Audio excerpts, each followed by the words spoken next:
Today is Monday, September 13th, 2021. Coming up on Roland Martin Unfiltered, breaking news out of Oklahoma.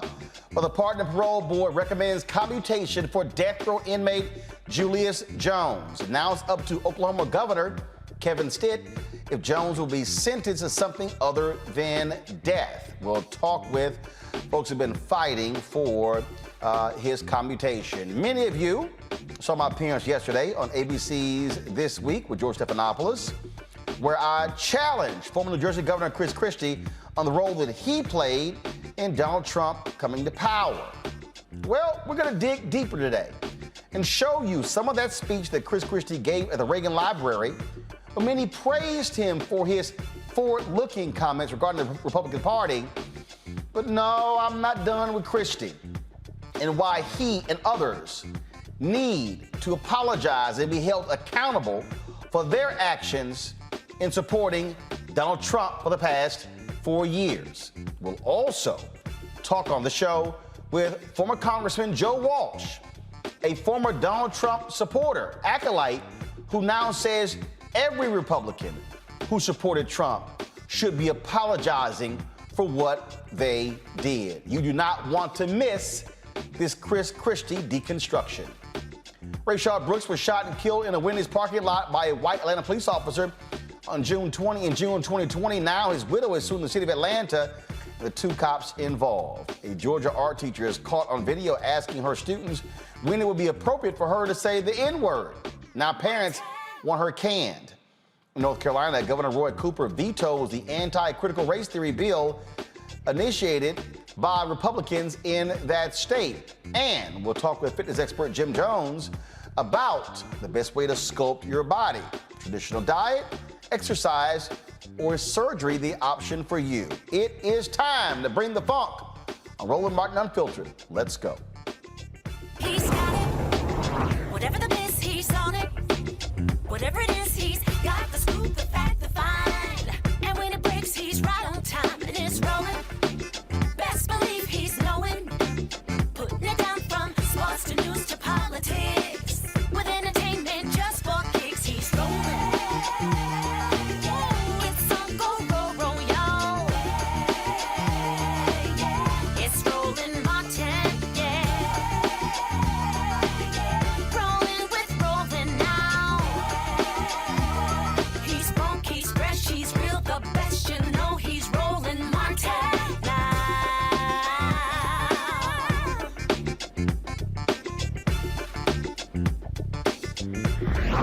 Martin.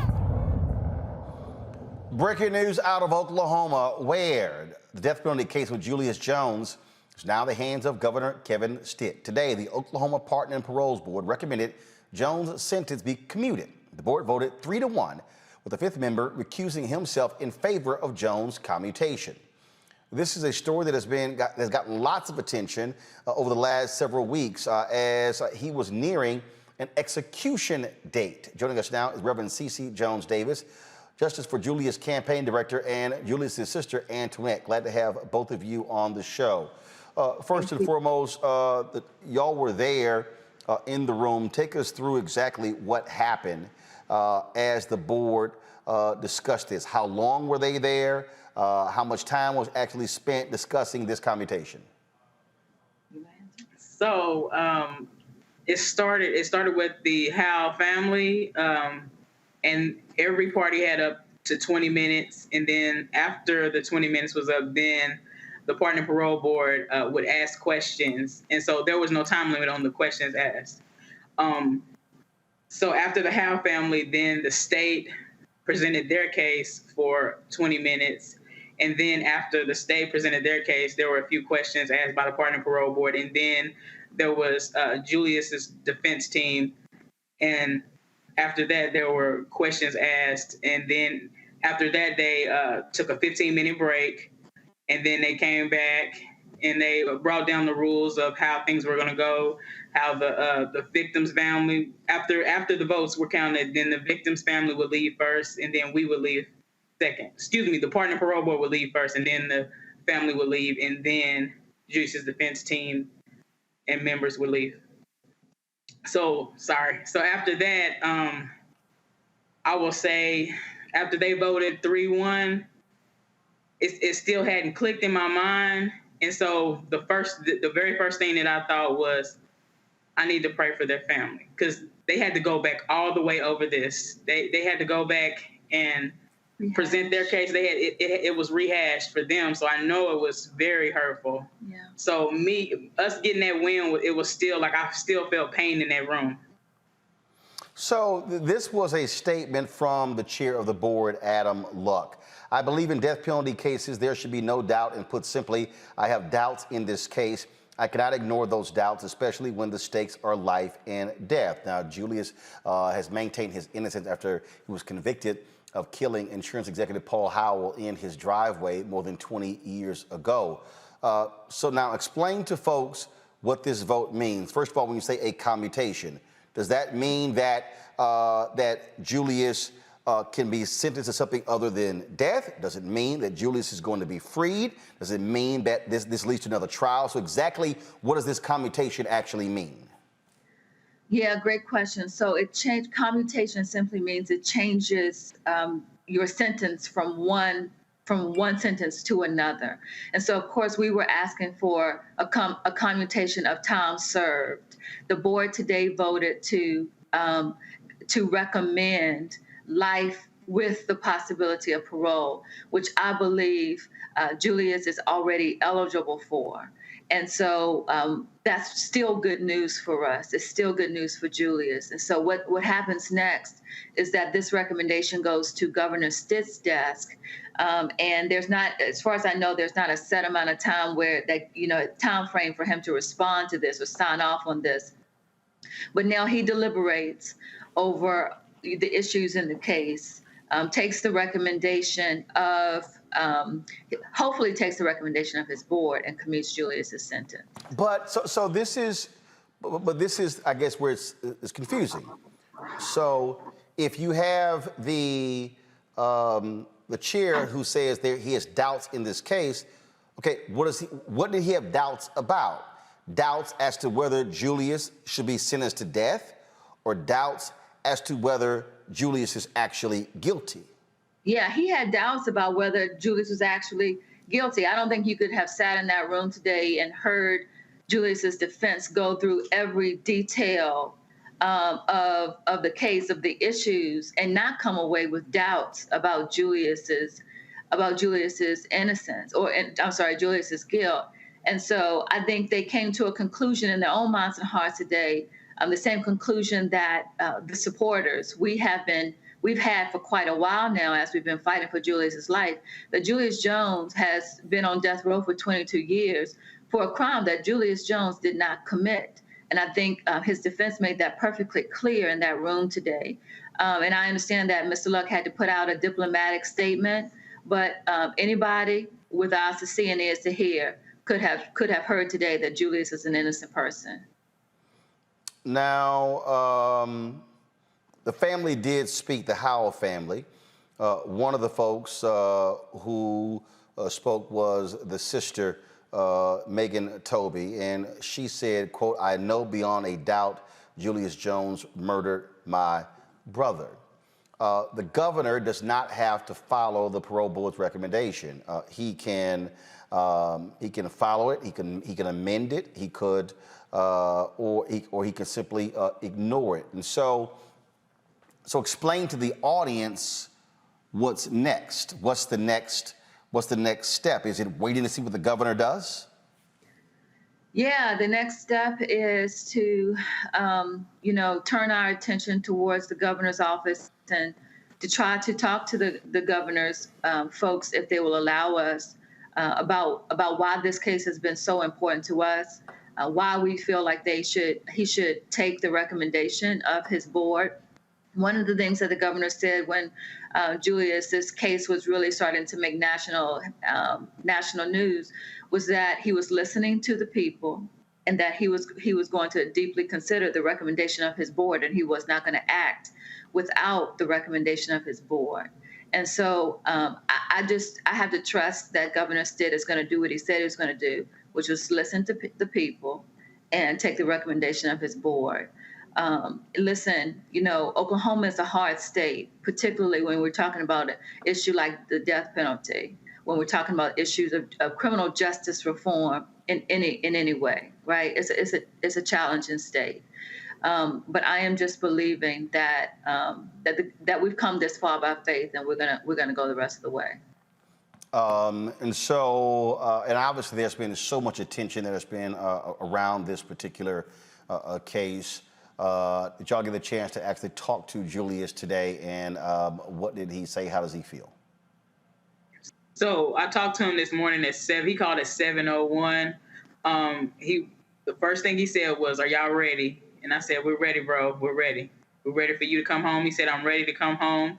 I've been waiting on his call, just giving thanks to God for us coming this far, because they could have executed him 22 years ago, but God. But I'm waiting to hear his voice. I'm waiting to hear his reaction. I'm thankful that one of his other lawyers was actually down there and able to talk to him after the ruling. So I'm just waiting to hear his voice and what he has to say. Well, we certainly will continue to watch this case to see what the decision is. And you say that there's no timetable on the governor's decision, so he could decide in a matter of days, or he could literally sit on this for months. Right. Absolutely. Absolutely, he could. And so we're hoping that he decides quickly. You know, time is of essence. This man has spent 22 years in prison for a crime that he did not commit, and so it's time for him to come home. It's time for us to expedite this, get the man home, and let's all move on. All right, then. Well, we certainly appreciate both of you joining us to give us this information. Reverend CeEEK Jones Davis, thanks a lot, as well as Antoinette Jones. Thanks a lot. Thank you for having us. All right, I want to bring in my panel right now to further talk about this. Joining us right now is Kila Bethea, communications strategist. Also, we're joined by Omokongo Dabinga, professorial lecturer at the School of International Science at American University. Glad to have both of you here. Folks, the thing about these cases, first of all, Oklahoma, yes, very much a red state, Republican governor, Republican-led legislature. What's interesting is that this governor has actually been wanting the parole board to have broader powers when it comes to criminal justice reform in the state. Omokongo? Yeah, I think it's going to be interesting, because you see, one of the things I didn't know until you said it tonight was what was the family of Holmes saying. And so when you talk about, you know, what Stitt originally wanted, we have to realize that there are going to be people, MAGA folks, and all of these guys who are going to be fighting so hard for Justin to not be released that we have to make sure that we keep our voices up as well. Because I'll be very honest. I mean, what reason do we really have to trust him to do the right thing? You know, what outside of actual real pressure? And so I think that right now, you know, you've done such a great job of bringing this to so many people's attention, and we really have to make sure we keep up the fight, because you mentioned the comment about the parole board, but what is he going to do now? I mean, you look at DeSantis and all of these guys just doing everything to flex their muscle, to say that I got this, I'm in charge, I rule over whatever's going to happen in this state. And so it's got me nervous. I know that the family of Holmes is going to be just as active, and so we really have to speak up. I'm praying for the family, but we can't just pray. We got to pray and fight, because as the Reverend said, we're not done yet. The thing here, Kelly, is without the public pressure, we're not at this point. Let's just be honest. If you did not have the public pressure, if celebrities were not getting involved, you would not have the level of attention on this case. Absolutely. And that was one of the points that I was going to mention, mainly because there are so many people in prisons who have a very similar predicament as Julius Jones, such that we can't keep up with it all as the public unless it is in our face. So shout out to Kim Kardashian West and other celebrities who have put this at the forefront of our minds so that we know and can keep up with and keep track of this case. I'm sure that, like you said, the Howell family is adamant that Julius Jones committed this crime, but the evidence allegedly just simply does not show that. But I also have to remain empathetic in some regard, because at the end of the day, they still lost a loved one. And I keep that at the forefront of my mind as well. But at the same time, so did the family of Julius Jones for 20-something years, especially if he is proven innocent of these charges.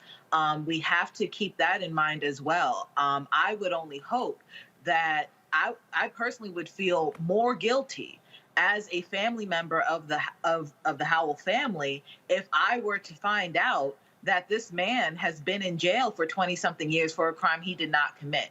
So I would, even though, yes, this is painful, I would also keep an open mind in that it's very possible that he did not commit this crime. No one checked out his alibi. There's a lot of racial bias in Oklahoma. There are factors at play that simply go outside of the black and white facts of this case being the murder itself. So to the Howell family, keep an open mind and make sure that you're on the right side of history when it comes to this matter.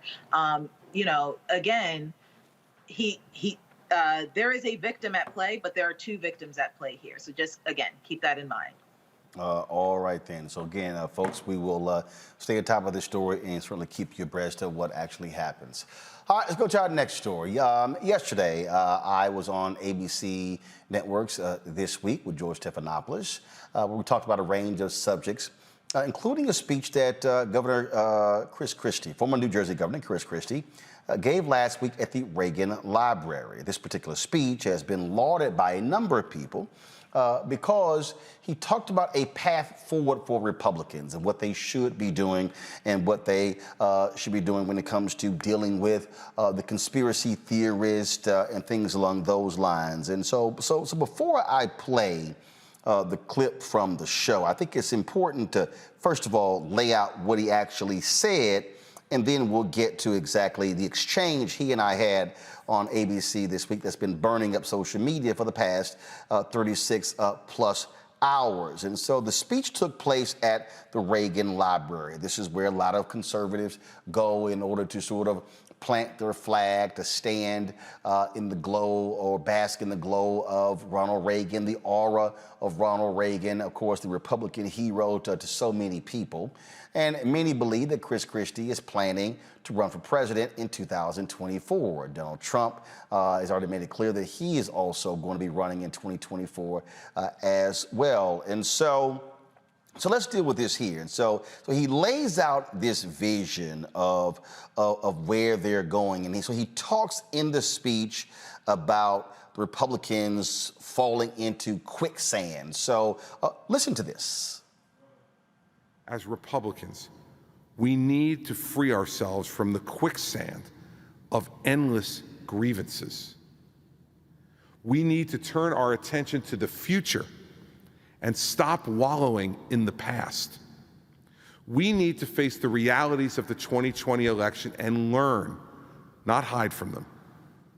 We need to discredit the extremists in our midst the way we've done it before, and we'll discuss that a little bit more in a moment.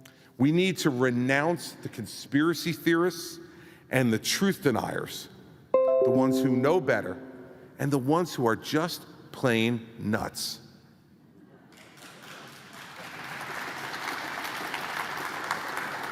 We need to give our supporters facts that will help them put all those fantasies to rest, so everyone can focus with clear minds on the issues that really matter. We need to quit wasting our time, our energy, and our credibility on claims that won't ever convince anyone of anything. We need to learn to win, both as Republicans and Americans again. Now, the only way to push back against policies we know are wrong is to focus on alternatives that the American people will see are right. Nothing else is going to win Congress back for Republicans in 2022 or the White House in 2024. Enough with the wishful thinking and the self-delusion. We are also so long and overdue to stop wallowing in the past. We need to be the party that embraces the truth, even when it's painful and unacceptable. grievances, and conspiracy theories always die hard. But they can only live in the darkness. Their days are numbered once the light of truth shines down on them.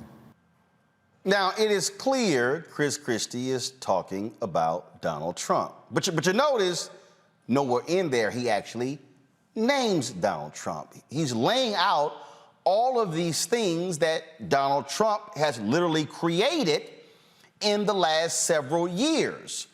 2011, the birther drama, that racist crap, him launching in 2015, then of course running in 2016, winning, and then 4 years in the Oval Office. And so Christie, of course, who ran it in 2016 and who Trump trashed left and right, then says, here are the changes that we must be dealing with within our party. Truth is, I see it, and I let the chips fall where they may. We need to talk about issues that are uncomfortable, but scream out for leaders to take them on. We need to go places we rarely go, to see people we rarely see, to bring our ideas to new voters who are thirsting to be inspired. In short, we want to change the Republican Party. We need to be unafraid. Our party should once again be for telling our fellow citizens the hard truths. Because you see, the Democrats will not be defeated without sound alternatives to their flawed ideas. Let me make this clear. Hating the other side is not enough. Calling them wrong is not enough. Calling them names is immature and it's ineffective. Ah, Christie, sounding like the reasonable Republican that we've always had in the past. And then he says, this is our vision as a party moving forward. But our party itself is in peril now, and we need to look to pave our path forward. The best way to combat extremism then is still the best way to combat extremism now. Bad ideas are still bad ideas. They have to be confronted directly with clarity, with confidence, and a commitment to who we are, just like Buckley and Reagan did 60 years ago. And what about that media narrative? Well, here is the ABC News contributor talking about controlling that. We have to push back against the mainstream media. And we need our own persuasive messengers with the credibility to call out the falsehoods and the biases of the corporate media. We have a winning message, everybody, but sometimes we're just not being heard. And there's only one way we can credibly tell it like it is, making sure we also push back against the lies in our own party that have been wrecking our credibility. The elite media are not on our side and never will be. Believe me, I was covered by the New York Times and the Philadelphia Inquirer at the same time. I know what I'm talking about. Only if we tell the truth about everything, though, will our critique about the liberal media's bias be believed by the voters. If you don't lie about one thing but say, but believe me about this, you're not going to be believed. We need to be the party that questions and takes on the New York, Washington media power structure. We need to stand up for the American people who are working for a living every day, instead of those who just want to continue to dole out money in order to maintain power. Only if we tell the truth about everything. Y'all saw how he slid in there, that whole comment about the mainstream media. They'll never listen to us and we're not there enough. You do know the highest ranking cable network is Fox News. Chris Christie is literally being paid by Disney ABC. He's on ABC This Week every single week. It's a little hard to say we must tell the truth at all times, which brings us to yesterday. See, Christie gives this speech because Christie thought he was going to be lauded and praised for his tone, for the balance, addressing Trump without naming him, and addressing the critics and the things that they do. And That's what he thought. So yesterday, George Stephanopoulos brought up the speech. And then he raised the point, which then led to Christie answering. Then I got my opportunity to weigh in. Chris Christie, he was referring, of course, to former President Trump, also went to a police station in New York yesterday, complained again about the rigged election. You gave a major speech at the Reagan Library this week where you said it was time to face the realities of the 2020 election, renounce the conspiracy theorists and the truth deniers. So you're on a collision course with former President Trump. No, I'm on a course to try to make sure that my party remains rather relevant in the political conversation in this country. Maybe it becomes. Aren't majority? You're seeing more and more Republicans are now saying they're buying in to the conspiracy theorists. In the end, I do think that it's moving in the other direction. I think it'll continue to move in the other direction. And what that speech was all about was to repeat what I said with you on election night. You know, at 2:30 a.m. on election night, when the president made the speech that he made, President Trump made the speech that he made, I said it was unfounded and that there was no evidence of anything like what he was talking about, and he needed to stop. And I've consistently said that since then. It's taken hold among Republicans. It's taken hold among some Republicans, George. But I think what you're seeing over the course of time as this continues to move past election night and the emotion of an election is that more and more people are saying that that's not true. And by the way, it's also incumbent upon all of us in the party who don't believe it's true to speak out. Because you're not going to convince everybody overnight. The same way we're having the conversation about vaccines, and you're not going to convince certain people of certain things. I can't tell you how many conversations I've had with friends of mine who are smart, good people who aren't vaccinated. So are you getting blowback? I mean, listen, a little bit, but much more praise than blowback for the speech. And so, but in the end, that's not why I gave the speech, to either get praise or worry about blowback. You say what you believe. That's what I try to do here every week when I'm on. And that's not why you gave the speech. That's exactly why you gave the speech, Chris. No one gives a speech like that, and you don't travel from New Jersey to go all the way to California to give a speech at the Reagan Library if that was not your intention. Then you also said I try to be truthful here every week on ABC. Well, first of all, either you try or you do. Continue. I said what I believed on Thursday night, and it's what I'm going to continue to believe. I just think for 4 years, we watch Republicans either be silent or be complicit in the building of the monster that is Trump.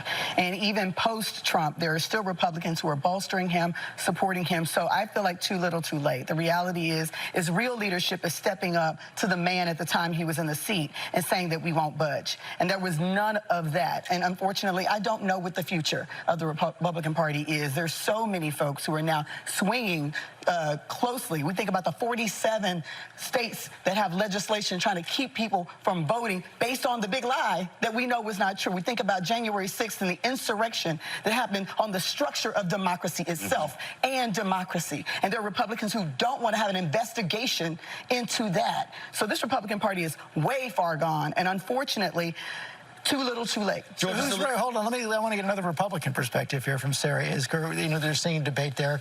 Chris believes the party's over time moving in this direction. Yvette disagrees. I think that perhaps we will finally see what we didn't get to see in 2016, where there were 17 candidates, nobody dropped out so that you could have the one-on-one versus Donald Trump. Perhaps it looks like Donald Trump is going to run again. We're certainly told that by all of his advisors and by all accounts from him. If it is Chris Christie versus Donald Trump in the Republican primary, Republicans will have a choice. And certainly Donald Trump is in some ways at his weakest that he's been since he left the White House, and in other ways, certainly what he has said and Trumpism has picked up within the party. It will be up to Governor Christie to make the case that there is somewhere else to go. But I do think if Trump runs, he may be alone in that lane, and that could be helpful. I'm sorry. Republican Party, they made their choice. Yes. And I appreciate the speech, Governor, but the reality is this. You have to admit Sarah, you have to admit the role that you played in putting the person in leadership who is driving conspiracy theories. It's one thing to condemn them after the fact, but you have to own up to the role that you played in putting the person in power. The time We both ran campaigns against No. Let me finish. First off, I don't one second. First off, I don't admit anything to you. Can I finish? First off, I don't admit to you. And second, I ran against Donald Trump in 2016. You also coached him for the debate, sir. You ran against, here's the deal, you ran against him, but when a person has principles, morals, and values, they do not support them even if you lose. Right. And what they say is, I choose patriotism and the country over party and power. And the problem was too many Republicans chose power in riding with Donald Trump as opposed to patriotism and America. I'll sleep fine tonight with you judging my morals. Well, guess what? As a voter, as a voter who has 13 nieces and nephews, what I also want to see in America are Republicans and Democrats who have the guts to stand up to narcissists, to folks who lie, to folks who sit here and lead a country in the wrong direction. And what that man has unleashed on this country, any Republican who stood with him has to own it and accept the role that they played. Yeah, well, that's fine. I'll accept the role that I played in the 2016 election running against him, and I'll accept the role... Let him finish his point now. Let him finish his point. And I'll accept the role that I played in my belief that Hillary Clinton was not the right person to be president. We all get to make choices, Roland, in this democracy. I made my choice. I'm on record of my choice, and I'm not walking away from my choice. But it does not preclude me from being able to be critical when the person that I did support does things that I am against. And so this false choice that you're trying to set up, That's not false. It's a false choice, and one that the American people are not going to buy either. Roland, let me just press one other point. Right now, I would argue that the fact that so many Americans can't buy into simple facts is probably the biggest existential threat we face to our democracy. So when somebody speaks up for that, isn't it something to be praised? Facts are critically important, but again, when you support someone who said fake news, when you were truthful and then push that, then when you have the networks and the conservative radio talk show hosts, that whole echo chamber driving that's the problem. I am a native of Texas who is still registered there, and I'm dealing with Greg Abbott and Dan Patrick, who is consistently lying and making things up, and you're dealing with that. I'm dealing with people who are changing textbooks, well, here's the deal. I have a very basic principle since I've been a journalist. If you do good, I'll talk about you. If you do bad, I'll talk about you. At the end of the day, I'll talk about you. And somebody has to say what others are afraid to say. Sarah, you get the last word. If you want to persuade the half the country that voted for Donald Trump in 2016 to move to your side, then you've got to stop villainizing them. You've got to stop having these conversations where everyone who is not with you is against you. And when someone says that Donald Trump did something wrong, you may want to consider praising that and trying to use that to persuade the people who are not going to be persuaded by what that is going to have to be the last word. This debate could obviously continue. I'm sure it will. Since my good friend George Stephanopoulos said it's got to be the last word, out of time, I got time. See, here's the thing that y'all have to understand. When Sarah says you should be praising them, hell no. I'm not going to praise somebody who is unwilling to admit what their involvement. I'm not going to praise somebody who is trying to pull the wool over somebody's face because they don't want to speak truth. Chris Christie sat there and talked about the role I played in 2016, but what he would not deal with, the fact that he helped Donald Trump in the debates against Vice President Joe Biden in 2020. Here is a photo of a tweet that Chris Christie sent out where he talked about voting for Donald Trump in 2020. This wasn't 2016. This is the tweet. Two things to say this afternoon. First, I have now voted, and I voted for President Trump. Second, no matter where you are in public, please remember to wear your mask. This is the same man. He voted for a man who refused to tell people to wear masks at the White House, which led to Chris Christie getting COVID, which led to him being hospitalized. We talk about leadership, and you voted for a man who said, no, I'm not wearing a mask, would tell folks to take their mask off. You voted for a man who trashed people, who dogged people, and then led that insurrection. Yes, he led the insurrection on January 6th, and you still cape for him? See, Chris wants us to forget those things. Sarah wants us to forget. See, we didn't play the part when I talked about when George brought up domestic terrorism. And I said white domestic terrorism, and I called out the Trump DOJ because when Sarah's boss, Jeff Sessions, was Attorney General, they pulled back on the resources to fight white domestic terrorism and shifted the money over to fighting Muslims and terrorism. Oh, excuse me if I've got CVS-sized receipts here. See, what I need y'all to understand, there's a game being played. Allison Farrah, Sean Spicer, Kellyanne Conway, and all of the folks who work for Trump, what they want you to do is to be cleaned up and dusted off, and they want to wash the funk of Donald Trump off of their bodies. They don't want you to know. They want to retell the story. And see, mainstream media is real good at this. That's why Newsmax has given Sean Spicer a show. That's why you see these folks trying to write books, and you see all of a sudden the stories being done. Oh, I was trying to be the voice of reason on the inside. You're seeing the secretary, the former press secretary, dropping her book and how she was critical of Melania and others. See, y'all gotta understand, game recognized game. And see, the reason I'm wearing this shirt, not the right kind of black, y'all remember when Soledad O'Brien said, an executive at CNN said that to her about me? Because see, I could have easily gone on and played the game of, oh no, I don't want to hurt Governor Christie's feelings, and I don't want to get too tough. First of all, that wasn't tough. Y'all have seen me go in on people. That was a scale on of 1 to 10, that was a 4. But what you have to understand is what's really going on here. See, they want to wash themselves. See, he was at the Reagan Library. Go watch that docuseries on Showtime.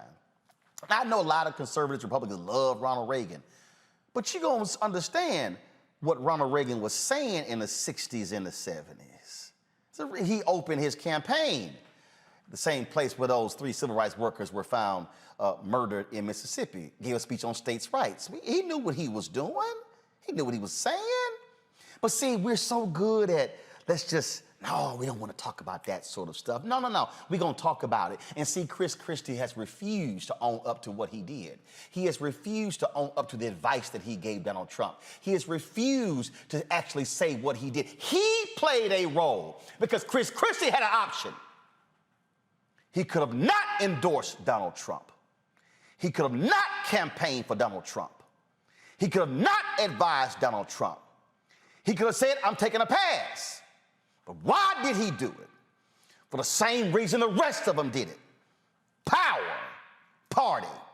Read the New Yorker. James Baker lauded as this distinguished gentleman and diplomat, former chief of staff and secretary of state, where he said, doesn't matter, I'm bothered by some of the things Trump did, but I will always vote for the Republican. Well, James Baker, the so-called distinguished gentleman and diplomat, is saying does not matter how despicable and evil and nasty and callous the person is, as long as there's an R in front of his name, I will support them. But no, I'm sorry.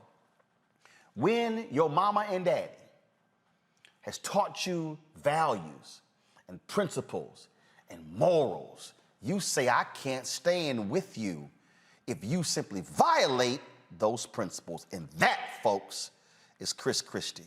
And that, folks, are so many other Republicans. And what they want the free pass. They want us not to bring those things up. You saw how quickly he was triggered. You saw how he interrupted because he couldn't handle somebody sitting in his presence and challenging him to his space. Well, Chris, I saw this ad today that was put out by the folks with Act Blue that lays out how folks like you and Lindsey Graham and Ted Cruz and Nikki Haley, all of y'all, what y'all really said about Donald Trump before he got the nomination. And if y'all want to see some hypocrites, watch this. I want to talk to the Trump supporters for a minute. I don't know who you are, and I don't know why you like this guy. Whatever he does, he accuses everyone else of doing. The man cannot tell the truth, but he combines it with being a narcissist.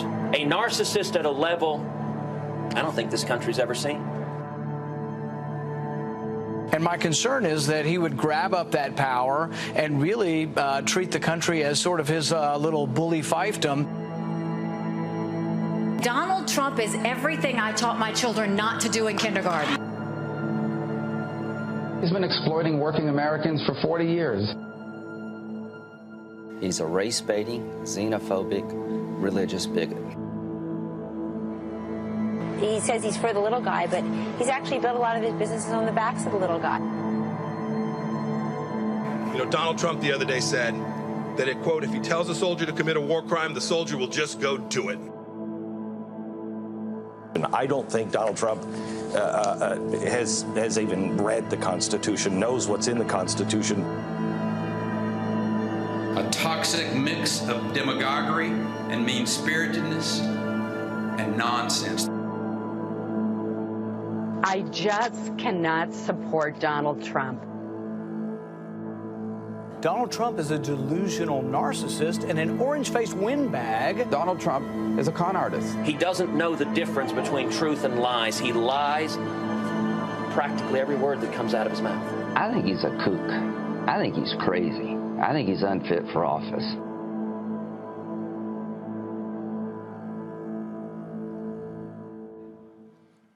Nikki Haley went to work for him as his ambassador to the United Nations, and she is sucked up to him. Who's carried more of his water in the U.S. Senate? Lindsey Graham, Ted Cruz, Marco Rubio, and Rand Paul. Folks, there are so many other videos out there, that we could play. I came across this tweet today, and I'll be honest, somebody who I never thought I would have on this show because of a lot of his past comments. Former Congressman Joe Walsh of Illinois, Mediaite posted a clip of my segment on ABC This Week. And Joe Walsh tweeted this: spot on, Roland Martin. Every one of us Republicans, former Republicans, moderate Republicans, and conservative Republicans must publicly acknowledge and apologize for helping to put that unfit madman in the White House. Every single one of us. Chris Christie, and most never will. Joining us right now on Roland Martin Unfiltered and the Black Star Network is former Congressman Joe Walsh. Congressman, glad to have you on the show. You were, if I had a camera on you while I was going through all of that, you were putting your head down, you were nodding, you had this sort of state of disbelief as you listened to Chris Christie give that speech, and then saw that exchange between the two of us on ABC. Hey, Roland, I am so, by the way, it's an honor to be with you. I am so freaking pissed off right now, but I want to start by saying thank you. I mean it, man. Thank you for what you did yesterday on ABC, calling out Chris Christie. My God, Roland, all of them know who Donald Trump is, and none of them have said anything. I'm listening to Christie at the Reagan Library. It's infuriating. We need to do this. We need to do that. What they need to do is call out him by name.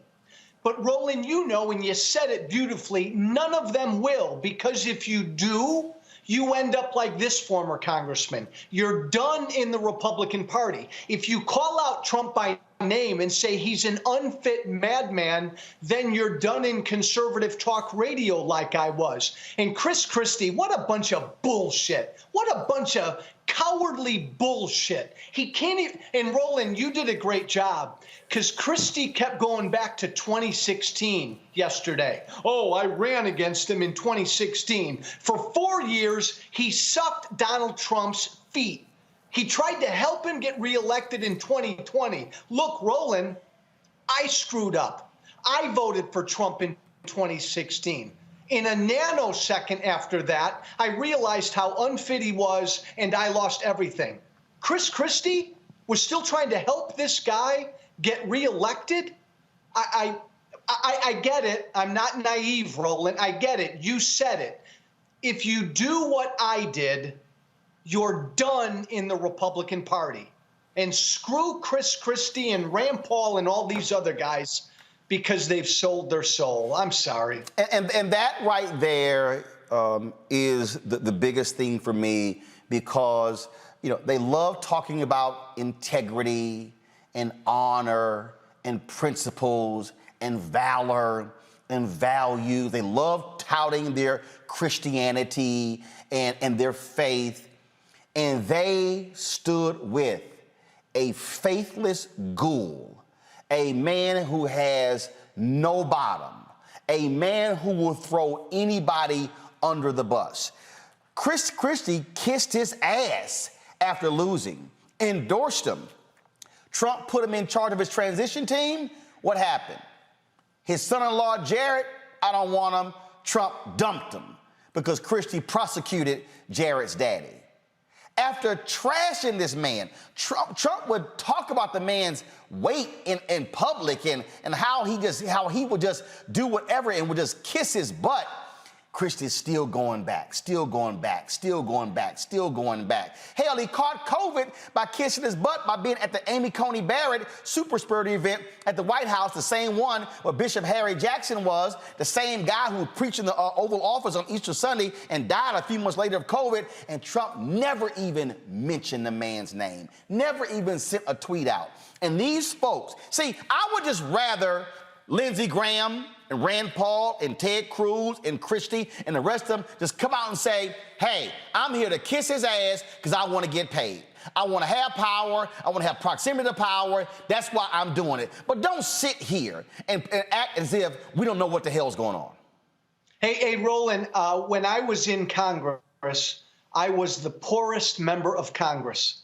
If I had $1 for every time a Republican member of Congress over the last 3 years told me privately how bad, awful, god-awful bad Donald Trump was, I'd be a wealthy guy. But you nailed it, my friend. They all told me that privately. Chris Christie has the nerve to say the Republican Party has to tell the truth without calling out the biggest liar this country has ever had. Roland, as far as I'm concerned, if you're a Republican and you can't call out him by name, Donald Trump, and we've got to get rid of him or this party will never grow, then I don't even listen to you anymore. Right, and that's that point you just made there when you talk about what they say privately. Look, yeah. I can tell you, I know of people who overheard conversations that Rudy Giuliani and Lindsey Graham have had, who were sitting right there, and they were ridiculing him. They were making fun of him. They know he's stupid. They know he can't read. They know he's an ignoramus, but they know, oh, he had the power, boom, we're gonna suck up to him. That's the only reason. And Roland, they know he's bad for the Republican Party. More importantly, they know deep down he's bad for this country. My God, some of them have told me privately what I've said publicly about Trump. He's a treasonous guy. He's disloyal to America. Roland, they know that. My God, and they don't say it publicly. See, and that's why I had no choice but to check Chris Christie and to check Sarah. Because don't try to sit here and go, oh, let's bring us together and a vision forward, and these things are important because here's the deal. If 200,000 votes went a different way, he would be sitting in the Oval Office, and Chris Christie would be sitting there kissing his ass. Because Chris will be trying to make money for his lobbying shop or whatever he's doing, because that's what this is about. Principle. Hey, by the way, Roland, the other really great point you made yesterday is about the party. The Republican Party's done. And Christie knows that. It's Trump's party. Stick a fork in them. They're done. He's running, and if he wants to run, Roland, and I think he will, no Republican's going to challenge him. Chris, there's not going to be a choice between Trump and Christie. Give me a freaking break. Well, you've already heard Nikki Haley. You've already heard Nikki Haley say, well, if he runs, I'm not running. And here's the crazy thing. Trump has exposed how much of a fraud she is. He's like, she talks about me bad one day, and the next day she walks it back, and then she criticizes me. Even he knows she's a fraud. Hey, I respect the hell out of you because you speak your mind, even if it cost you TV gigs. I spoke my mind 3.5, 4 years ago, and it cost me everything. Lindsey Graham, Cruz, Christie, they all suck up at the altar of the king, and they're not going to change, Roland, because you nailed it. It's all about power. Right, and that's just, and we got to call it what it is, and now this whole polishing act of no, that wasn't us. We were not one of those people. No, you were, and you wanted it to continue, and that is the problem. And here's the whole deal. If you're sitting here, and then when Christie goes, well, I just believe in 2016 that Trump was better than Hillary, he knows it's a damn lie. He knows that. He knows, and see, this is where I don't want to hear any crap about the good of the country. This is where you say, because let me tell you something. I go back to Jackie Robinson. Jackie Robinson was a black Republican. Jackie Robinson supported Nixon over Kennedy. And Jackie Robinson was angry because Nixon was not doing more to speak up to try to reach African Americans. Then in 1964, when you had Senator Barry Goldwater, who ran and opposed the Civil Rights Act, it was Republican Jackie Robinson who said there is no way in hell I'm supporting that man and actively campaigned against him. And that's what you do. When you say that person is simply not good for the country, damn my party label, and I cannot support it, I've got to fight against it. That's what Jackie Robinson did. Bingo, Roland. I have stood on the public square for 3.5, 4 years, publicly apologizing to the country because I helped create Donald Trump. And I'm profoundly sorry about that. Chris Christie did too. Rand Paul did too. Every single Republican helped create that narcissistic, unfit traitor. We have to own it. And if you're a Republican and you can't own it, I don't want to hear from you. So when we talk about this whole path forward, and look, you have a number of folks in the Lincoln Project, they've got their issues with John Weaver and what he did and what they knew, and they're going through all of that. That should actually happen. Sherry Jacobus, I spent a lot of time with her on CNN, and she's talked about she's fighting cancer, but she talked about how the Trump people went after her and, yes, destroyed her life as well. And that's the thing right there. They are about destroying your life. This isn't like, okay, we disagree politically. No. They want to destroy your life. They want all your money cut off. That's the reason why Reince Priebus, Trump just slapped this man around like a little child and just abused him, fired him on the plane in a tweet, and then he had to catch a ride with somebody else. And Reince Priebus still walking behind, kissing his ass. And then now he's trying to sit here and have this recount in Wisconsin leading that. And I'm sitting here going, man, do you have any integrity? Any? Like, are you like you? That man disrespected you. Ted Cruz, the man called your wife ugly. Yeah, the man called your wife ugly. No, you're right, man. But then there are all these other Republicans who just kept their mouths shut for 4 years. What has Paul Ryan ever said? John Boehner, my former speaker, wrote a book and came out and said how bad Trump was. He still voted for Trump in 2020. They kept their mouths shut. And that to me right there is the fundamental problem. Because you know what? Look, I got a problem with a lot of Democrats who said, I just can't vote for Hillary Clinton. You know what? They didn't. And she lost. Yeah. She lost. Had those Democrats who did not like her said, I got to put that aside and vote for her, I personally think they screwed up, because what they didn't do was what Republicans actually did. Republicans said it's about power. But the issue for me was this here. The issue for me between Hillary and Donald Trump, and I said, we knew how bad this man was. We knew how pathetic this man was. Black women absolutely knew how awful this man was. And I said, if the country listened to black folks and not voted for Donald Trump, we would never gotten those 4 years. But what this man has unleashed in that to me, Joe, is why I was even more offended. I'm looking at Chris Christie going, how dare you stand there and talk about the conspiracy theorists and how we can't listen to him when you supported him and the man was throwing out conspiracy theories the day he walked into the Oval Office. That wasn't brand new because he lost to Biden. Christie empowered that. He empowered that. I think we may have, did we lose Joe's signal? It may have frozen. Okay, y'all let me know when we get Joe back. I want to pull up Omakongo and Kelly. And that to me, Omakongo, is just, and again, I went real easy on Christie yesterday. But to sit there and go, dude, don't try to act like you all pious and now you want to look forward when you wanted this for 4 more years. Mm-hmm. Oh, absolutely. And like you said, you were like level 4 out of, we've seen the 10, you know what I'm saying?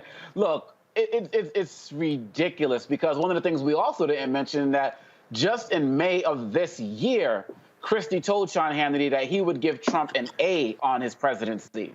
And then you all are coming off of your panel just the day after what Trump pulled during the 9/11 when he ceremonies, when he made it all about himself. Went to the police and talked about, you know, stupidity like, oh, I know we can't say back to blue anymore or whatever, and hinted about running. This man has always been about himself, and Chris Christie needs to be on the spot, put on the spot every single day. You've been talking about principles this entire time. You know, my mom, she's watching. Hey, Mom, she always talks about the importance of standing on your principles. And just like you said with those Democrats who said, yeah, I didn't like her, I'm not voting for her. These guys, Republicans, have no spine. Let's also add the fact that with Ted Cruz, that Trump accused him of being involved in the assassination of Kennedy. His dad. And so, his dad, right, his dad. And so, yes, Christie cannot get it passed. And the fact of the matter is the fact that we have this time to be able to do that when some of these other networks are only going to give it about 1.5 minutes, we need to do this every single day. And that's why I'm just glad that you're on the air making it happen. Kelly, at the end of the day, it is about being honest. Let me tell you how I roll. If I don't like your ass, I don't like you. And when I say I don't like you, I don't speak to you. We could be sitting at a table of 10 people. I'll speak to the 9 people and ignore your ass. I don't play that. So I don't know how these people can go home every single night and look themselves in the mirror and suck up to this man knowing how awful he is. I don't either. And for me, what Chris Christie did was actually what I was this is what I'm expecting more Republicans to do as the years go by, in that they are basically perpetuating this revisionist history and more or less, for lack of a better term, band-aiding the tragedy that is the Donald Trump presidency. I mean, where were these Republicans on January 6th? Where were these Republicans on June 1st of 2020 when, you know, Donald Trump literally made way for him to just stand outside of a church to hold up a Bible? No sermon, no anything. Literally had people beat and tear gassed for a photo opportunity. Where were Republicans for that? Where were Republicans for October 6th of 2020 when he basically became a bioweapon and stood outside on the balcony of the White House to remove his mask after he was just hospitalized for COVID? This man is a monster. And for 4 years and counting now, they have been supporting a monster for the sake of party. And it is unfortunate that the roles weren't reversed as far as the Republicans versus the Democrats and how they treated 2020, meaning instead of Republicans saying, do not vote for this man, like Democrats said, do not vote for Hillary. Instead of doing that, they united together for the sake of party as opposed to country. And ironically, the Democrats disbanded in the name of country instead of party. So that's what I mean by the roles being reversed. But what Chris Christie did today, or, you know, last week, is really just lie by omission, meaning he is saying what, you know, we should be hearing, but he doesn't really mean it. He's just trying to save his face, cover his ass for future elections, future engagements, future anything regarding the Republican Party. And as if, the internet doesn't exist, as if everything he's been doing for the past 4 to 6 years is just going to be wiped out and forgotten about. And that's just not going to happen. It is incredibly disingenuous for you not to own up to what you've done. Like, you literally made your bed, lay in it. This is where we got Joe back. Joe, and this is where, Joe, you have far too many people who are in the media who want to be clubby, in bed with these folks, chummy with them, and they don't want to press them too hard. I mean, that's just the real deal. People have to understand it is a major inside game for all the folks in Trump world that exists out there, and that's the game. And I'm sorry, I'm just not going to play that game and let somebody sit in front of me and just say this crap, and they've never owned up to it. You can't go to an AA meeting and make any progress unless you have to say with your own mouth, I'm an alcoholic, I'm a drug addict. You can't look. I'm born and raised Catholic. You can't walk in confession and not say, "Forgive me, Father, for I have sinned." In fact, these same Christians are the ones who say you've got to profess with your mouth that Jesus Christ is your Lord and Savior. These folks want to say, "Oh no, I wasn't with that. I wasn't done with any of that. No, I was privately advising him against it." Yeah, but you watched it and then you said nothing. And Roland, and by the way, your guest beautifully said it. Trump is a monster. He's a treasonous monster. And please don't take what I'm about to say wrong. I almost have more respect for nuts like Matt Gaetz and Marjorie Taylor Greene, Lauren Boebert, who really believe Trump's bullshit, than I do Chris Christie. Chris Christie knows that Donald Trump is a lying, treasonous monster. I have less respect for Christie and Lindsey Graham and Cruz because they know the truth. Marjorie Taylor Greene's an idiot. She believes it. These guys know the truth about Trump, but for power, they won't call him out. Well, it is important to own up to it. I mean, you've talked about that and what it has cost you, and in Republican circles, you are absolutely persona non grata. You've talked about losing the radio show because your radio show was on how many stations? About a couple of hundred stations, lost them all. But you know what, Roland? Because you can't be anti-Trump in conservative talk radio. Here's the other thing, though. You have to apologize sincerely. Right. And I've spent 3.5 years apologizing. Yeah, because before, let's be clear. Before, I mean, you said some stuff in the past about Michelle Obama and other folks, and you were a flamethrower on the right, and Fox News loved you, and every time you put something out there, and you had to own up to the role that you played in creating and fostering the environment that allowed a Trump to come onto the scene and grab it and then take hold and become president.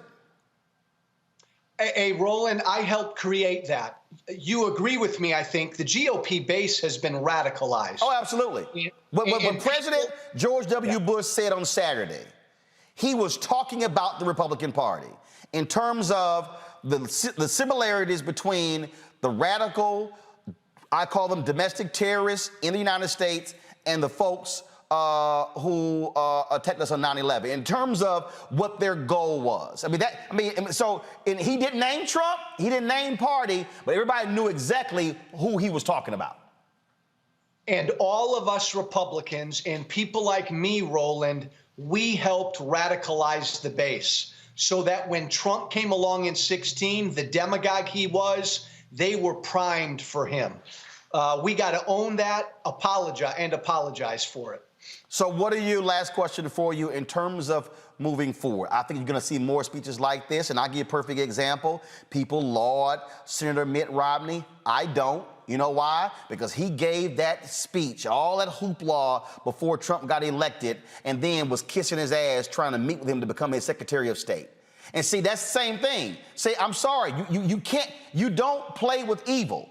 You don't play footsie with evil. I got to go to church. You can't sit here and pray to God, but then you want to kick it with the devil. I mean, you simply can't do. Lightness and dark cannot coexist at the same time. And so that, to me, is, again, the same thing. So sure, now Romney wants to say the right stuff, but even Romney has not apologized for trying to get in and play footsie with him and trying to become his Secretary of State, because that was the same thing. It was power.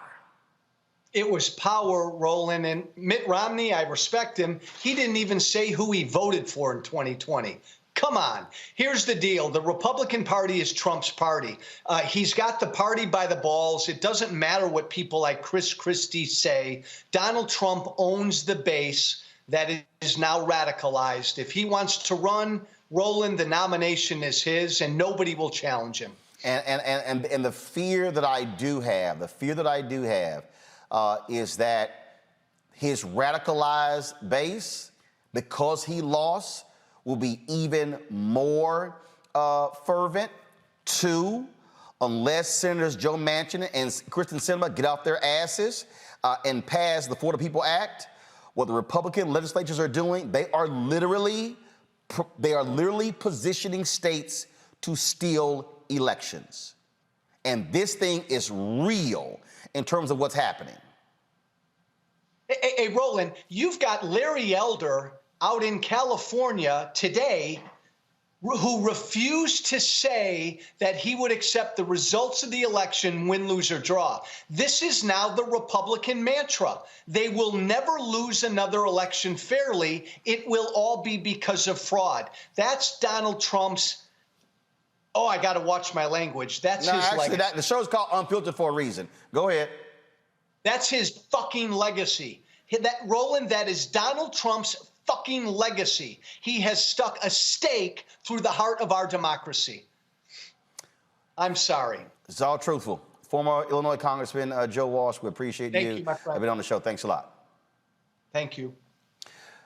For everybody who's watching, the reason I need you to understand why this is so serious, because we are talking about future elections. There are a lot of people who are sitting here, oh, Joe Biden's this and the Democrats are this, but I need y'all to understand they have no intentions on losing any elections. Right now, due to the U.S. Census, also which was severely undercounted because Trump wanted it that way, these people are preparing to gerrymander seats in Florida and Texas and North Carolina and other states where they control both chambers of the legislature as well as the governor's mansion. You need to understand that they've gerrymandered the state Supreme Courts. And so what we're talking about, when people say our democracy is on the brink, that's not a lie. And so a lot of y'all can get caught up in, oh, Biden this and Kamala that and Democrats this. Y'all are seeing the audit in Arizona. They're trying to do one in Pennsylvania. They're trying to do one in Wisconsin. You know what the Republicans did in Wisconsin? When they elected a Democratic governor, they stripped the Democratic governor of his powers. Do you know what they did? When they had a Democratic attorney general, stripped him of his powers. Because they control the legislature. Because they gerrymandered the seats. Pennsylvania, they were so pissed with the state Supreme Court and their decision on the election, they want to move to single-member districts to elect Supreme Court justices. Do you know why? Because outside of Philadelphia and Pittsburgh and the suburbs, Pennsylvania is Alabama.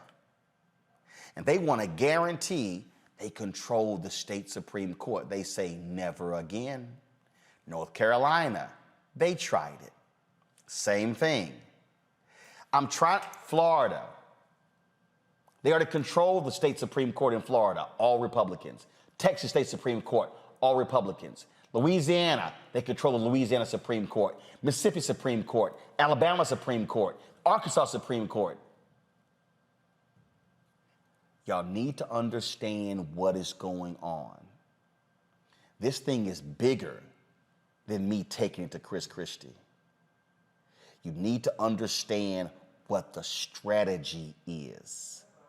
I need you to listen to me clearly. You need to understand what the strategy is. Because folks, they are meeting right now. Listen to what I'm trying to tell you.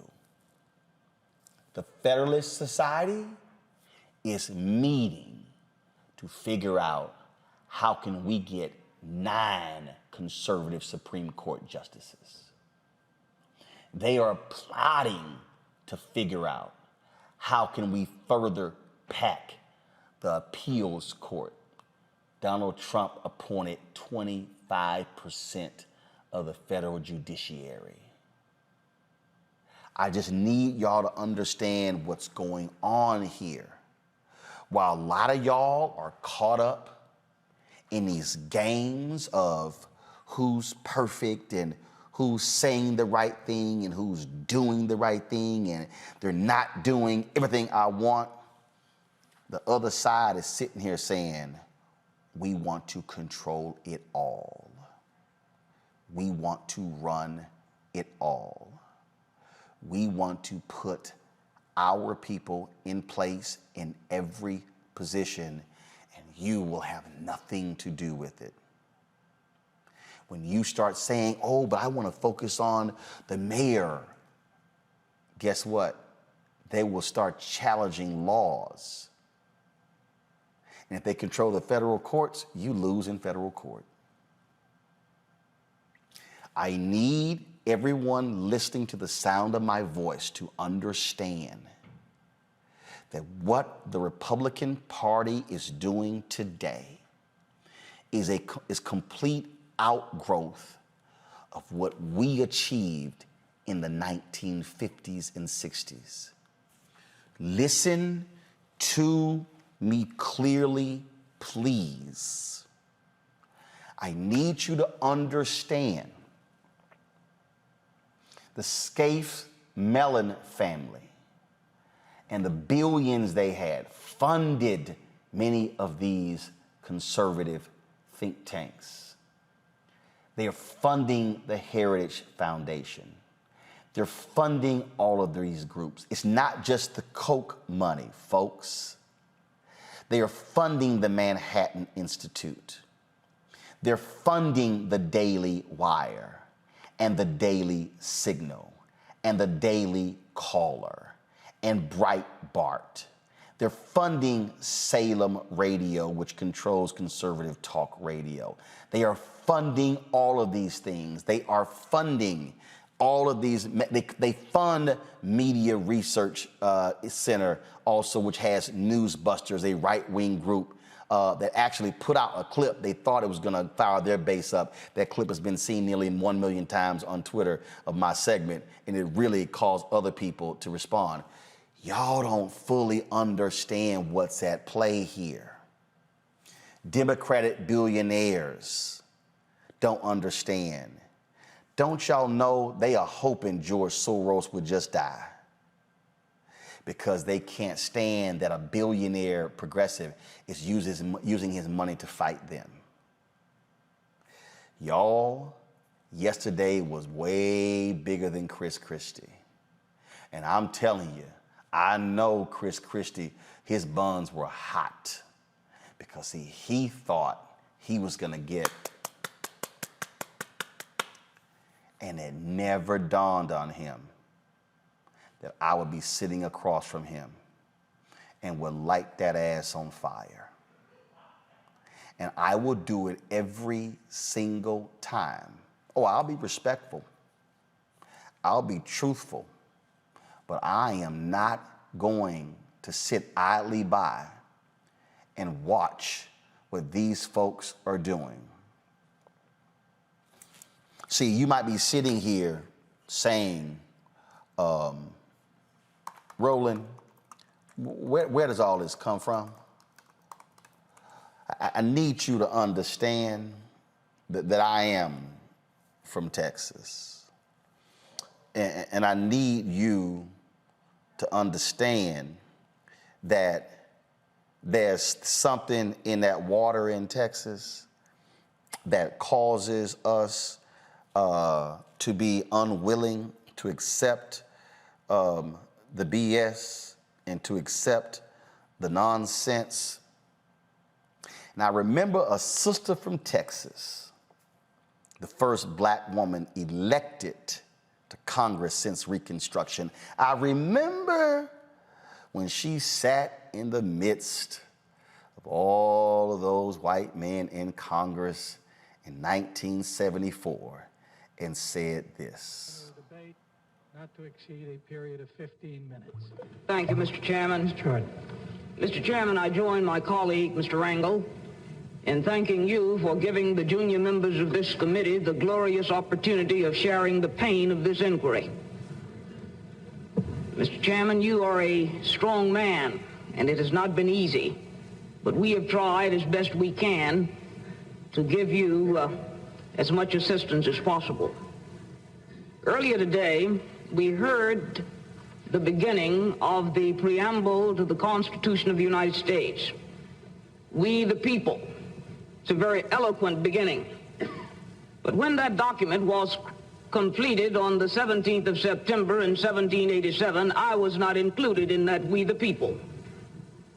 I felt somehow for many years that George Washington and Alexander Hamilton just left me out by mistake. But through the process of amendment, interpretation, and court decision, I have finally been included in we the people.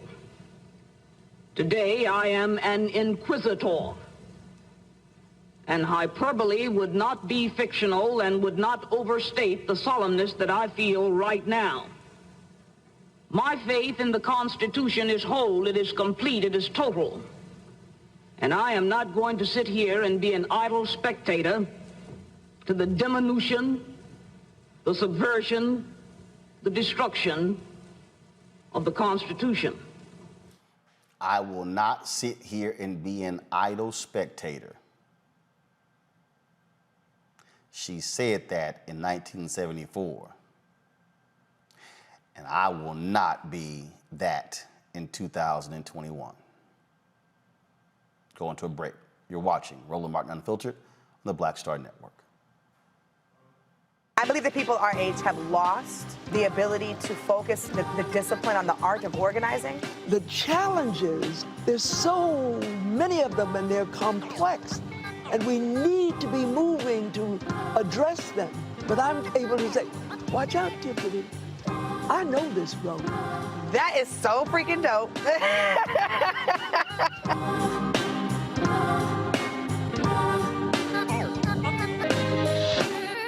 Floyd's death hopefully put another nail in the coffin of racism. You talk about awakening America. It led to a historic summer of protest. I hope our younger generation don't ever forget that nonviolence is soul force. Priceless.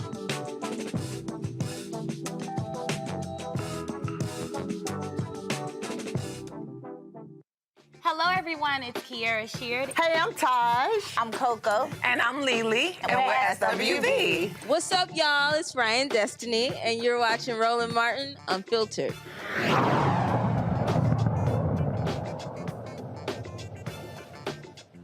Well, folks, cringing testimony seems not to end on day 16 of the R. Kelly trial. Today, a former dancer testified that she walked in on R. Kelly performing oral sex on an underage Aaliyah. The dancer claims she attempted to perform a prank on Kelly when she caught the two entertainers engaged in sexual acts. On Friday, one of Kelly's former employees said the R&B star reprimanded her after one of his girlfriends escaped. Diana Copeland, the singer's assistant from 2004 to 2018, testified that Kelly was upset with her for allowing a woman identified as Anna to escape his Georgia home after an argument. The trial will continue tomorrow. Let's go to my panel. Kelly, I mean, it's sort of like day after day after day with the testimony that we're hearing. And of course, you still got these people who hit me talking about, oh, free R. Kelly, I'm wrong, I'm not giving his side of the trial. But prosecutors are it's just like a relentless number of people. And again, having a former employee testify is all about bad acts. It all has been critically important to the prosecutors' frankly, strategy. No, absolutely. My biggest issue with this trial is, frankly, how long it's taken for us to get to this moment. And I think that's the frustration of a lot of people out there who have either been part of the Mute R. Kelly movement or simply just believe the young Black women in the first place almost 20 years ago or over 20 years ago at this point. It is incredibly disheartening and really just angering to me how we still have supporters of R. Kelly right now, how we are listening to testimony, reading testimony, we have documentaries on the fact, we have sometimes coming from his own mouth that he has an attraction to, underage girls, and yet it's almost as if people just do not care. And for 20 plus years, people did not care. And finally, we are at the point where we care, in that this case is finally in trial and he's being prosecuted. For those who are still part of the R. Kelly team, I don't ever want to hear, protect Black women coming out of your mouth, like, ever again. Because at this point, it's clear that not only are you a hypocrite, you're a liar, because this entire case is about protecting Black women and upholding the law in regards to Black women and Black girls. And here you are supporting a man who not only doesn't care about either category of demographic, but also would still be doing it if it were not for the people over the course of over 20 years trying to bring this man to justice. So I really hope he gets what he deserves. He needs to stay in jail. He needs to be up under the jail. If the death penalty were part of this jurisdiction, I'd say he get that too, because what he has done has been absolutely disgusting. But for the culture of music, it is incredibly sad how an entire body of work of not just his, but artists who have worked with him now, frankly, have to die and never be played again, or at least not nearly at the level that it used to be, because one man decided to be disgusting. Omokongo? When I was reading the articles today, one of the things that really bothered me when I see these people coming out and testifying is they should be on trial with him, because they are accomplices. You said that the one assistant, 14 years. Maybe you could talk about, well, I didn't really know what was going on. It was a year, I was there 6 months. We're talking about 14 years. There are so many people who aided and abetted what was happening, and they need to be on charges as well. If these girls were white women, there wouldn't have been one victim without this man going to jail. And it's really sad that we continually, I'm thinking about people like Sparkle as well, how we can continually diminish and try to destroy the voices of Black women who are speaking up. Because at the end of the day, the only reason R. Kelly can do this for so long was because he saw these women and young girls as expendable. We're talking about, Uber's coming and he's saying, oh no, it only has to be a female driver. The woman on stand is saying, using terms like escape. At the end of the day, as it was just said, yes, he needs to go away for a very long time. He is not the only one. And when are we, look, we came out of, we can go to BBD, Backstage, Age, all of that. We came out of a culture where the music talked a lot about these things. And maybe we didn't really know and understand back then what was inappropriate, but we sure as hell know what's inappropriate right now. And R. Kelly needs to be the prime example made, and we need to start looking at it all. But this man and his accomplices need to be in prison, period, bottom line. Again, the trial is going to continue, and we'll certainly see what happens next. All right, folks, y'all know what time it is.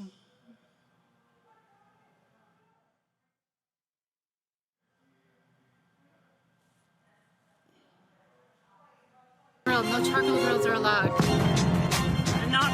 I'm white. I got you, Carl. Illegally selling water without a permit on my property. Whoa! Hey! You don't live here. I'm uncomfortable. Well, let's go to Georgia, where parents are calling for a teacher there to be fired after she says the N-word in a viral video. Watch this. Girl, say I date a black guy. Okay. Then I can say nigga? No, because I got a nigga. I missed that. Play it again. Girl, say I date a black guy. Okay. Then I can say nigga? No, because I got a nigga.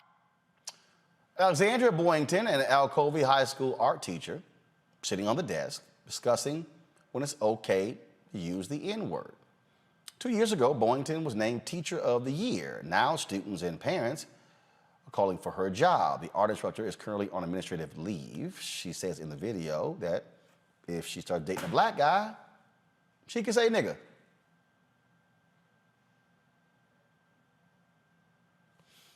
Really?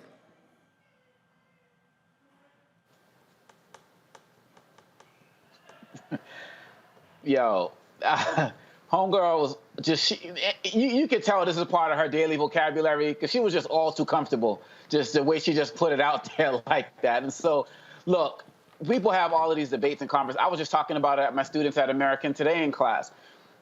People can have honest conversations about it in the classroom. And I believe that teachers who are mindful and sensitive to the conversation of all backgrounds can spearhead that type of conversation. But this woman, she was sitting there acting like she was just all world, all too cool. And I'm glad that those students responded, hell no, because really at the end of the day, they think that the students are going to be like, oh, you cool, I'm with that. And they're like, hell no. And I'm glad the video went out. I'm glad the parents are calling for it because we need to have real conversations about the usage of this term throughout. But this type of nonsense from an educator trying to be down, she needs to be down and out. Kelly, yeah, she was a little comfortable there. She tried it. I mean, there's not much to say here other than the fact that she was wrong and that she tried it, and she was still wrong when she tried it.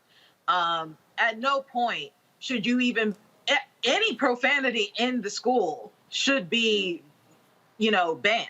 I don't know how schools are set up, but when I was in school, profanity in any regard was prohibited by students and especially teachers. So the fact that she was a faculty member at this school and still said it, regardless of what the word is, I'm just trying to get to the basics for the moment. The fact that she used profanity in school towards students in reference to herself in a personal manner, which also should not be talked about on school grounds. There's just levels of inappropriateness here that needs to be addressed. N-word notwithstanding.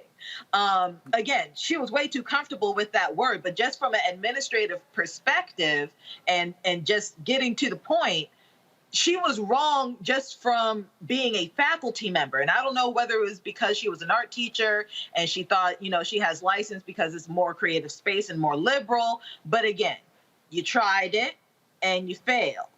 And as far as administrative leave, she needs to go because it was just unprofessional to do that at all.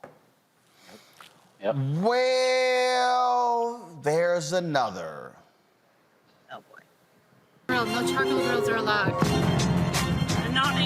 I'm white. I got you, Carl. Yeah, illegally selling water without a permit on my property. Whoa! Hey! You don't live here. I'm uncomfortable. So let's go to Nebraska, where this woman's in the grocery store and she's a little upset. She's like, I'm not wearing my mask. I have allergies. And then she does this. That's a, excuse me? Excuse me, I'm coming through. You're so cute. She's coughing on me. She's coughing on me. No, yes. look at you guys. You're so cute. You're such a Karen. Okay, whatever. You're such sheep. Why don't you have a mask on? Because I don't need to have one on. I'm not sick, and neither are you. Okay, but you don't have to be coughing on me. You don't know who's sick or not. It's my allergies. You I don't have know allergies. who's sick or not by looking at somebody. Yeah. And so 2 years ago, before anybody started talking about COVID, you were okay with that, though, going out not knowing you were sick, right? You don't know anything about my health. I don't. Yeah, she's coughing on me. I have my allergies, and she got all freaked out because I'm coughing. No, she's coughing. How do you know? You don't know, and she just said I don't know anything about her health. You don't know anything about my health. Maybe I have a medical. Okay, everybody. Release. I don't need to wear a mask. Okay, bye. Why don't you have a mask on? Because I don't need to have one on. I'm not sick, and neither are you. You don't know who's sick or not. My allergies. I have allergies. Oh, yeah. And so 2 years ago, before anybody started talking. Well, it did not take long to find out who she was. Y'all know Twitter don't play. Her name is Janine Hoskovec, and people found out that she works for the company SAP. Let me take that back. Coughing Karen used to work for SAP. This was issued. This tweet, we have reviewed the incident and confirmed that the individual in question no longer works for SAP. I keep saying, Kelly, that every time one of these crazy-ass white people lose a job, a bunch of black people should apply. And I really think we can close the unemployment gap because it's a bunch of crazy people who just, and again, it's just, oh my God, I have allergies. No, you are coughing on people on purpose. That video was uploaded to Reddit, and it's received more than 4 million views. Now she's looking for a job because she lost her job. She lost her job. She lost her job for being stupid. She was absolutely stupid. For me, even if we weren't in the age of COVID, what she did was unsanitary and straight wrong in any grocery store, any setting. But the fact that we are in the middle of a global pandemic, as far as I'm concerned, she's a bioweapon and she should have gotten tackled by anybody within her vicinity. Because at this point, there is no excuse for the stupidity, for the naivete. There is no naivete as far as I'm concerned. This was dumb, and this was callous, and this was insidious. This was just mean for her to do something like that. And again, we're in a pandemic. You're supposed to have your mask in stores, in any public setting, and you're purposely not wearing it because you allegedly have allergies. I'm sorry, I have a lot of allergies, and the mask actually helped me not get sick from pretty much anything last year because my mouth was covered and I wasn't, sniffing in pollen and mold and mildew and God knows what else is in the air. So that wasn't a valid excuse either. But like I said before, she was a bioweapon. And if it were me, on a bad day, she would have gotten some hands. On a good day, she would have just gotten dragged. But it couldn't be me in that video. Absolutely. The thing for me, Emma Congo, is these people are so, okay, fine, you don't want to wear a mask. Walk around the damn store, mind your business. When you start coughing on other people, we've seen this happen in other cases, and folks were fired. And I have absolutely no mercy whatsoever for any of these people. Not one of them. Oh, no. Not at all. Look, that's assault, man. I remember when the pandemic first started, and there was that in Ohio, that bus driver who was talking about this lady getting on and coughing and not caring. Then he died a few days later. She's doing that intentionally. And as Kelly was saying, I'm surprised that more and more people are not reacting physically to these guys, but at the end of the day, it's the pandemic. You don't want to get close to these guys, and we don't want to see the violence, but we definitely need to be seeing these consequences. And so I'm glad that SAP did that, and now her face is going to be out there, her name is going to be out there. And just like you in the first segment, we're talking about calling attention to what Christie and all of these guys are doing. We can't let people forget the ignorance of these people. So the videos got to be retweeted, they got to go viral, because we're going to be running into these guys in the next grocery store. And if the only way they're going to learn their lesson is to lose some money, then let them lose some money, because really at the end of the day, there should also be some criminal charges, because who's to say someone in her area when she was doing that, what if she did have it, and what if somebody did catch it? Wouldn't she be liable for that if it was traced back to her? They don't care about any of that type of stuff, but hit them in that economic pocketbook, that's a good start. But sometimes a little more may need to be done, and I'm talking about charges being filed. Absolutely. What if she caught it?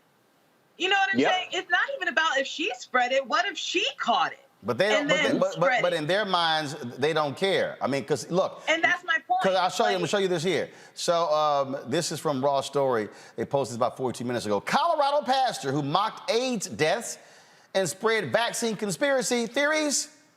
He's dead. Wow. COVID-19. Good riddance. COVID-19. Wow. COVID-19. And so, oh no, he's not the only one. Let me play this here. Let me try to find it here.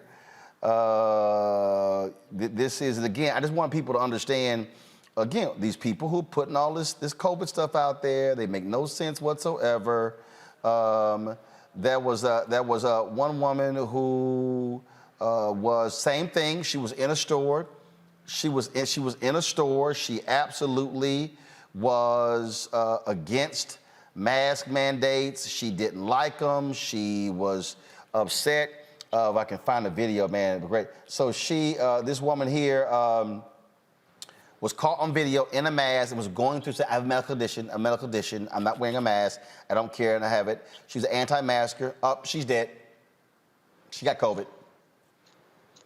So to Kelly's point, you're absolutely right. These folks who, right here, QAnon conspiracy theorists, conspiracists dies from COVID-19, and Trump-loving attorney accuses hospital of medical murder. Okay. I mean, but that's where we are. And so it goes beyond, Kelly, these folks just, stay in their lane. Just the coughing on people and flouting the rules. That's why folks are going to mask mandates, because you can't trust people to do the right thing. It shouldn't have to come to this, but unfortunately we're here. It shouldn't take, the government making you be healthier to do the right thing. But I'm all for a mask mandate. I'm all for, making sure that people are getting vaccinated. I'm all for a vaccine mandate, because at this point, it's not about what's the word? It's not about you just being scared at this point. It's not vaccine hesitancy. It's vaccine refusal at this point. And I don't understand why this vaccine over all the others that are likely already in your body, because you have to get them in order to work pretty much anywhere or go to school anywhere. I don't understand why the COVID-19 vaccine is the one that people are up in arms about and ironically are saying my body, my choice. And yet these are the most conservative people on the planet saying my body, my choice. And further, as I understand Hippocratic oaths amongst doctors, but at this point, this is like everybody's saying, this is a pandemic of the unvaccinated. And at this rate, people are dying not because of COVID, but because of already existing conditions, and they're not able to get to the hospital. 98% of the deaths, the COVID deaths right now, are unvaccinated. This woman named 98%. This woman named Veronica Wolski. This is her. She died this morning, y'all. But this is her a few months ago in a grocery store. Down here, so it's not real obvious that I'm videoing.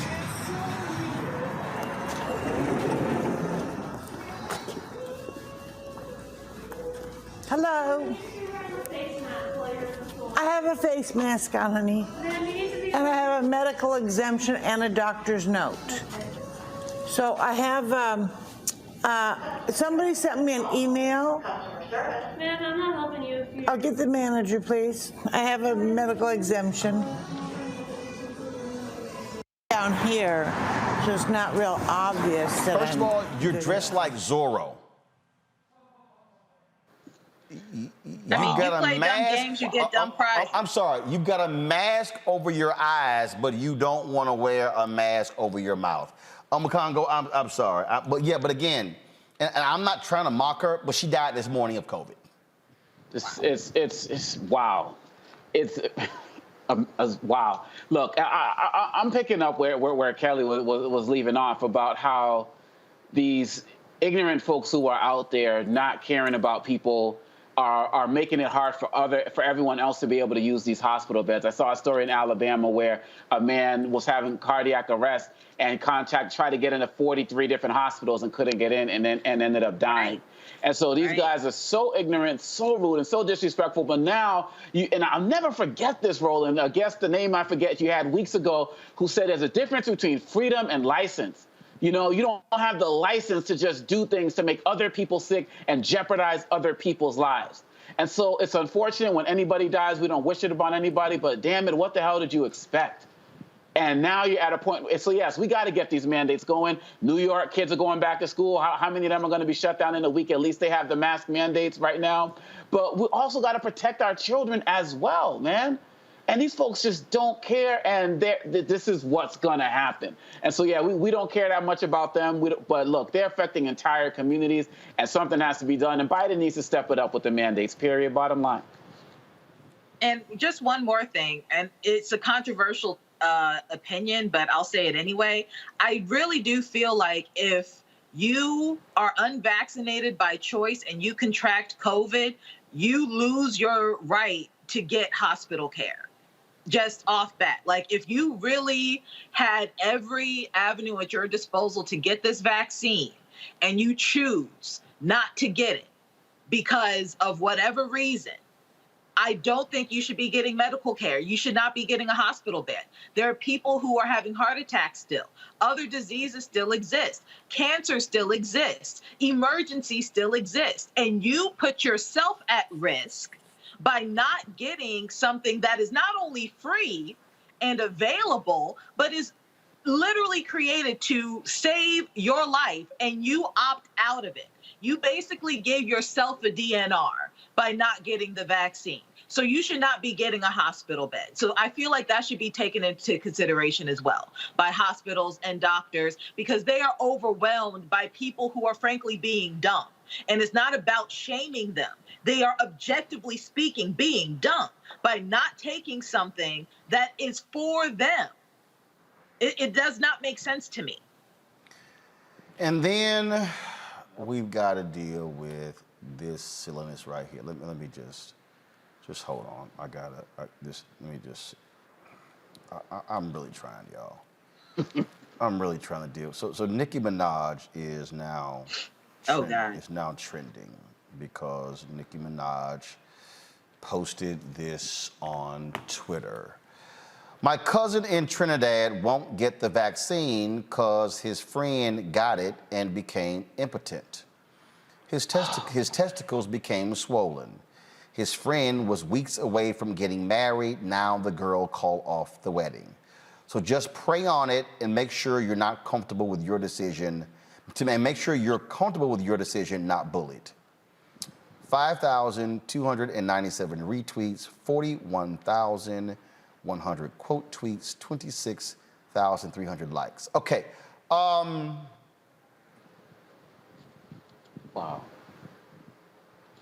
First, I'm a Congo.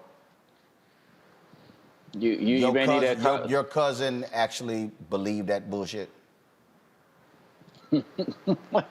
your cousin actually believed that his boy caught COVID and now he impotent. Oh, got the I vaccine. think Nikki, I think your cousin's boy caught some other shit. And it's not gonna clear up in time for the wedding. Real talk. Real talk. Come on, dog. Come on. Wow. You may need to come at her like you did with Busta Rhymes, man. I mean, these guys, you know, we talked about earlier in the segment, we were talking about Julius Jones and how celebrities have been stepping up. I've been so disappointed with how celebrities have been speaking out ignorantly about the vaccine, about the mask, and so on and so forth. You know, understand, you know, if you're not going to be for it, just don't say anything. All people are going to see is Nicki Minaj says the vaccines make you impotent. And that's it. And people are going to run with that. I can't believe, and yes, it's probably going to be taken down, but it's already too late. You said it was like 4, she's trending now? Come on, it's going to be 1 million retweets by the time the night's over. It's all over the place. I mean, it's all, but again though, here's my whole deal. My cousin told me his friend got the vaccine and now he impotent and the girl called the wedding off. Here's the deal, Kelly, and this is just I'm sorry, I need to fix my face. I'm sorry. This is just me. This is just me. Nicki Minaj has 22,600,000 Twitter followers. Okay. Mm-hmm. If I go to Instagram right now. Let me check. Nicki Minaj has 157 million Instagram followers. Okay. I don't even know what she has on Facebook. If I had to pull up Facebook, I would say, let's see here. Nicki Minaj on Facebook. I'm assuming she's on Facebook. Nicki Minaj has 48.5 million on Facebook. Okay? Okay, so Roland has 3.3 million between Instagram, Twitter, Facebook, YouTube. If a cousin of mine told me that his boy got the vaccine and now he's impotent and the girl called the wedding off, my ass is gonna say, put your boy and his doctor on the phone before my ass tweet that out. Cause I ain't trusting my cousin's boy to inform my 3.3 million followers, in her case, her 200 million followers. I'm just saying, I might ask a couple of more questions before that tweet gets posted. Go ahead. 2 things. One, she doesn't have the journalistic integrity that you have for a plethora of reasons. You but ain't also, gotta be a journalist. Oh no! I mean, you can be. That's just base. That's some hood stuff. Yo, boy. I'm just saying. I'm talking about right now. It's somebody in the hood going, hold up. Yo, boy got the shot, and now he impotent. First of all, has your boy shown you his vaccine card? Which shot did he get? Mm-hmm. If your boy came back and said that he got the Eli Lilly shot, you probably, is it the Pfizer, the Moderna, or is it Johnson & Johnson? Which one you got? I'm just saying, even in the hood, you might ask two more questions before you put it on Twitter. I agree with you. And, you know, trust but verify, I agree with you. But again, this is also the same woman who is married to a convicted rapist and cannot frequent certain establishments with her husband because of the restrictions of movement that he has on his person while he's on parole or on the sex offender registry list, one of the two or both. This is also the same woman whose brother is serving 20-something years for the rape of an 11-year-old that allegedly she is still trying to pay off the family to not talk about anymore.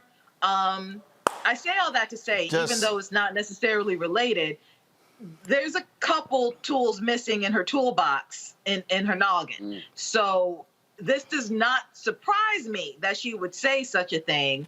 It is unfortunate that she has such influence and reach and is still that dense.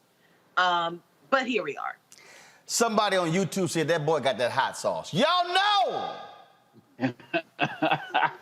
Y'all know he's got a burning sensation, and it's not from the Eli Lilly shot. Let me go to a quick break. I'm going to a quick break. I'm coming back. We got Jim Jones next. Let me just, because I can't. Y'all watching Roland Martin Unfiltered on the Black Star Network. White supremacy ain't just about hurting black folk. Right. You got to deal with it. It's injustice. It's wrong. I do feel like in this generation, we've got to do more around being intentional in resolving conflict. You and I haven't always agreed. Yeah. But we agree on the big piece. Yeah. Our conflict is not about destruction. Conflict's going to happen.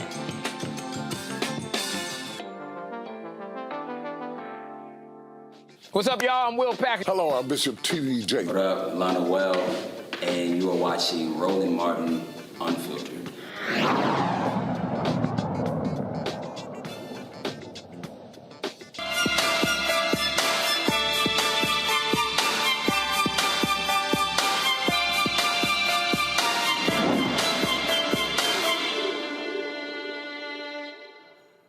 All right, a lot of people, of course, doing their best to get fit. We're coming out of the summer. We're now going into winter, of course, and folks are about to really get themselves going, trying to work through their workout routines. But so there's some questions here.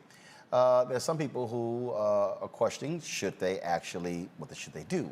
Is it work out? Is it change diet? Or should they actually get the surgery to actually reduce your weight?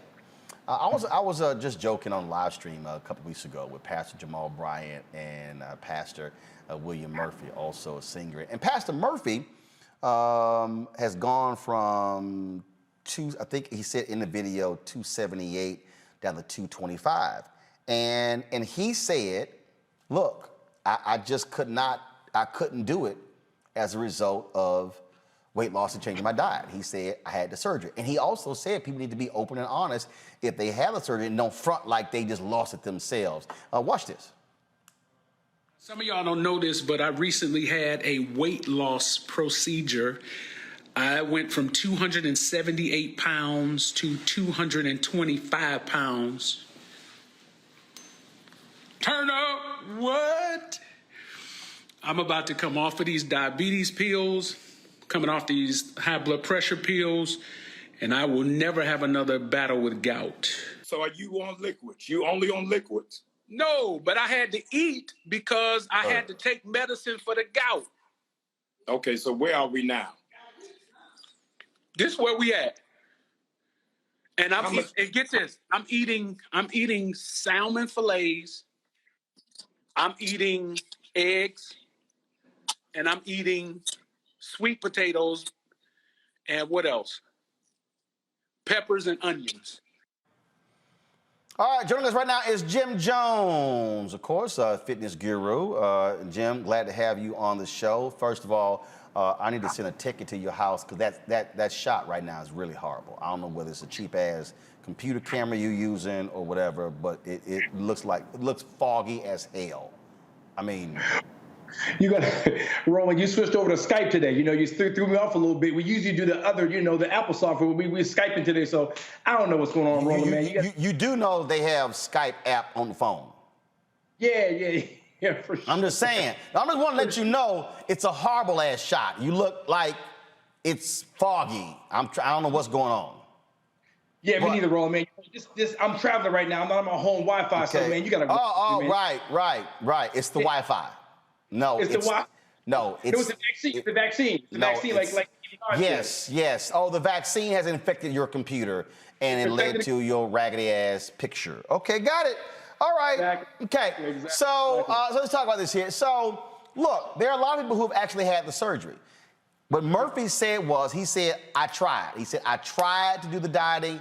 I tried to do the workout. He said, I needed this to spark me. And he said he's focused with his eating plan, everything like that.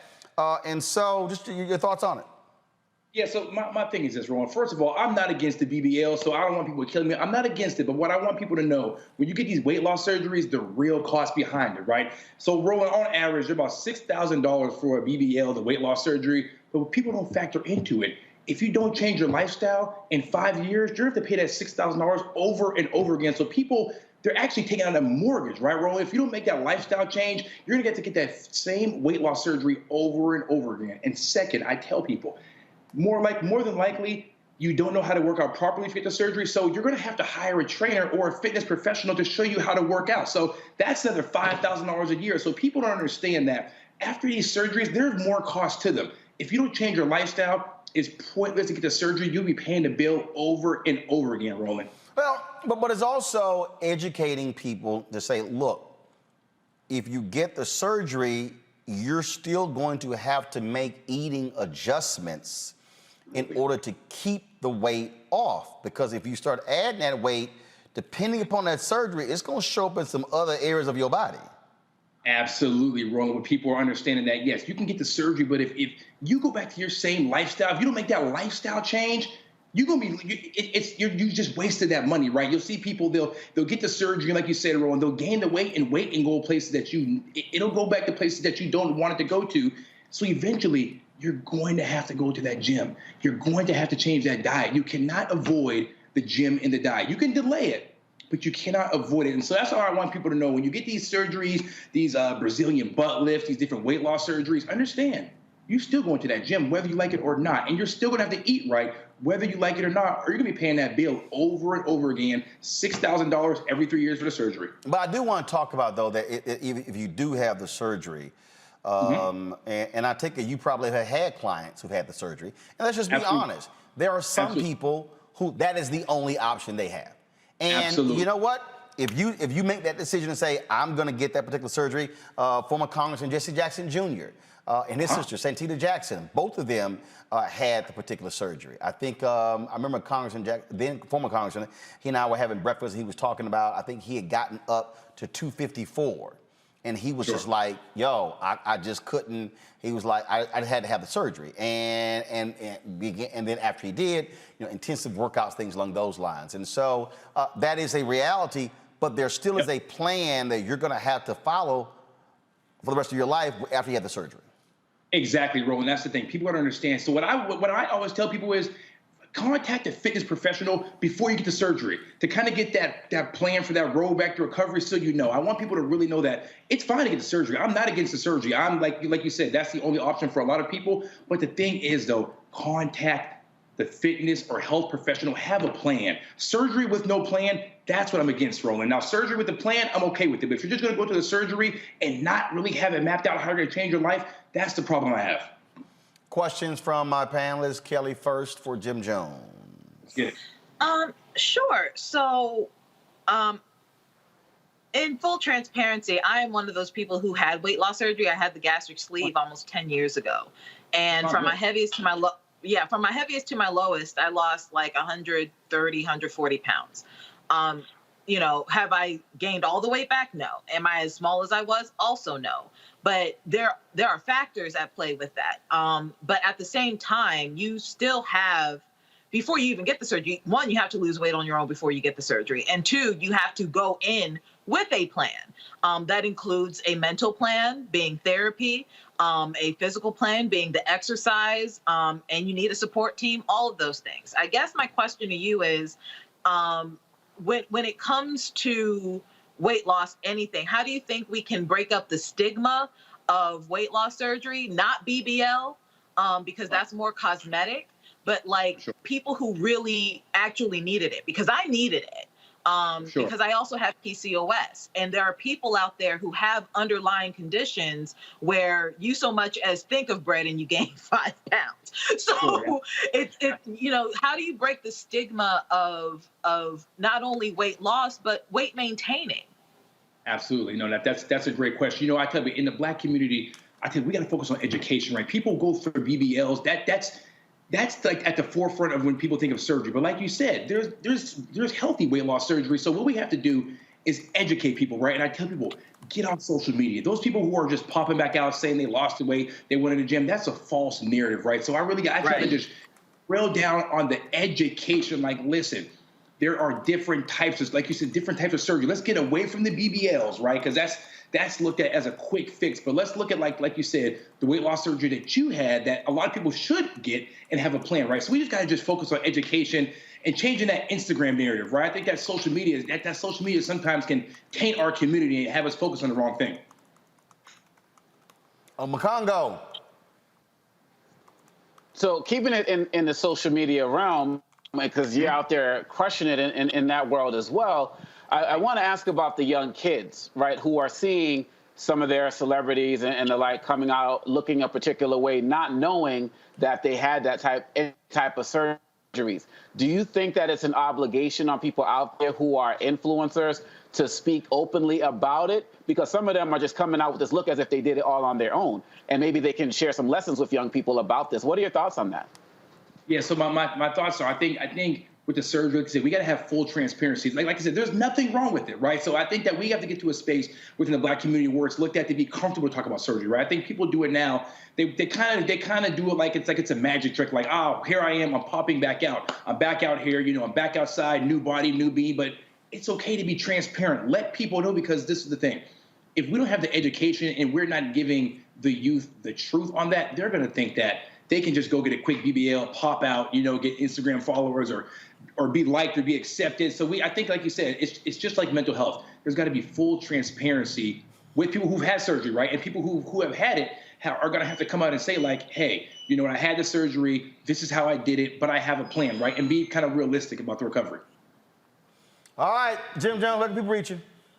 Listen, if they need a surgery meal plan, they can holler at me, Jim Jones, GYMJONEZ on Instagram. If you need a meal plan, I'll give you a free one. Just get a plan if you get the surgery. All right, then. Jim Jones, we surely appreciate it. Thank you so very much. All right, folks, that is it for us. We appreciate it. Kelly Makongo, thank you for joining us on our panel today, as well as all of our guests. Hey, folks, we are close to 10,000 downloads on Black Star Network. Let me check right now. We're getting close. We have 9,000. Okay, update, please.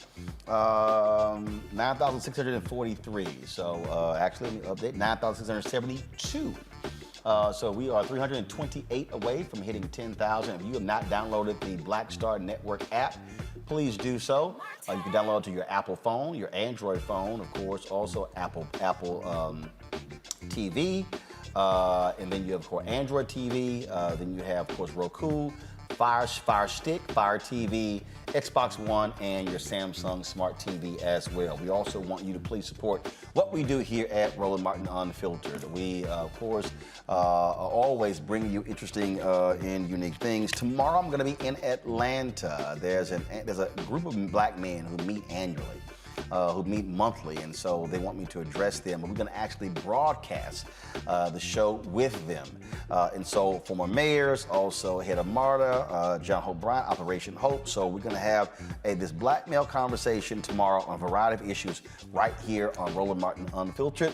So you support us. This is what your resources are going to. Cash App, $RM Unfiltered, PayPal.me/R Martin Unfiltered, Venmo.com/RM Unfiltered. Zelle is Roland@RolandSMartin.com, Roland@RolandMartinUnfiltered.com. Want to thank all of you for watching us today. Please also, if you're not subscribing to our YouTube channel, do so. We're less than 2,000 from hitting 800,000 YouTube subscribers on our YouTube channel. If you do so, you can also hit that button where you, of course, get notifications when we go live. Folks, thank you so very much. I will see you tomorrow from Atlanta. Roland Martin Unfiltered, broadcasting on the Black Star Network.